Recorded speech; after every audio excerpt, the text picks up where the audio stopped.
दोस्तों, आज हम आपको ले चलेंगे भारतीय पौराणिक कथाओं की एक अद्भुत यात्रा पर, जहां सृष्टि के दो सबसे प्रमुख देवता भगवान शिव और भगवान विष्णु एक महायुद्ध के लिए आमने सामने आते हैं।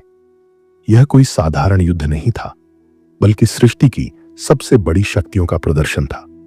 यह कथा सिर्फ उनके पराक्रम और शक्ति का वर्णन नहीं करती, बल्कि यह भी दिखाती है कि सृष्टि का संतुलन और धर्म की स्थापना इन दोनों की एकता पर निर्भर है।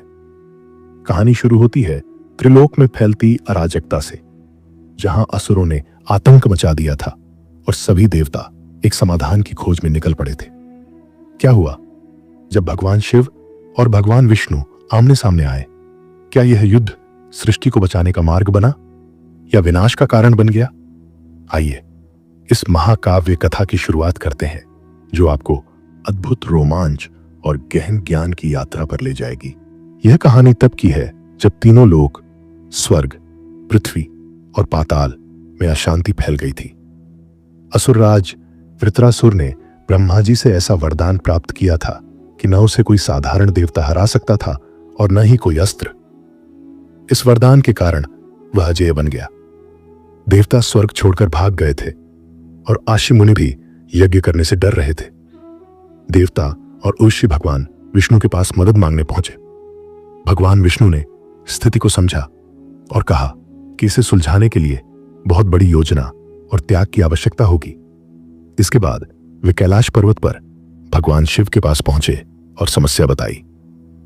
भगवान शिव ने कहा कि वृत्रासुर को हराने के लिए असाधारण शक्ति चाहिए, लेकिन पहले उन्हें और भगवान विष्णु को अपनी शक्तियों की परीक्षा लेनी होगी। भगवान शिव और भगवान विष्णु ने काशी के पास युद्ध शुरू किया। भगवान विष्णु ने अपना सुदर्शन चक्र चलाया, जिसे भगवान शिव ने त्रिशूल से रोक दिया। उनकी शक्तियों के टकराने से काशी का एक हिस्सा गायब हो गया और लोग डर गए। भगवान शिव ने तांडव किया, जिससे पृथ्वी कांप उठी। भगवान विष्णु ने अपनी मोहिनी माया का प्रयोग किया, जिससे भगवान शिव थोड़े भ्रमित हो गए। लेकिन शिव ने अपने तीसरे नेत्र से एक आग निकाली, जिससे कालकूट विष प्रकट हुआ। यह वही विष था जिसे शिव ने समुद्र मंथन के समय ग्रहण किया था। भगवान विष्णु ने इस विष को अस्त्र के रूप में उपयोग किया। इसके जवाब में भगवान शिव ने अपना भयानक काल भैरव रूप धारण किया। इस बीच नारद मुनि वहां पहुंचे और बोले कि यह युद्ध केवल शक्ति की परीक्षा नहीं है, बल्कि इसके पीछे एक बड़ा उद्देश्य है। असल में वृत्रासुर को हराने के लिए उसकी छिपी हुई शक्ति को प्रकट करना आवश्यक था। इस युद्ध ने उसी शक्ति को जागृत किया, तभी धरती हिली और वृत्रासुर प्रकट हुआ। उसने देवताओं को चुनौती दी, लेकिन भगवान शिव और भगवान विष्णु ने अपनी शक्तियों को संयमित किया और मिलकर वृत्रासुर पर प्रहार किया। भगवान शिव के त्रिशूल और भगवान विष्णु के सुदर्शन चक्र के संयुक्त प्रहार ने वृत्रासुर को नष्ट कर दिया। इस घटना के बाद काशी फिर से वैभवशाली बन गई। भगवान शिव और भगवान विष्णु ने समझा कि यह पूरी परीक्षा केवल उनकी एकता का महत्व समझाने के लिए थी। इस कथा का मुख्य संदेश यह है कि जब दो महान शक्तियां एकजुट होती हैं, तो कोई भी संकट बड़ा नहीं होता। सृष्टि का संतुलन बनाए रखने के लिए मिलकर काम करना ही सबसे बड़ा समाधान है।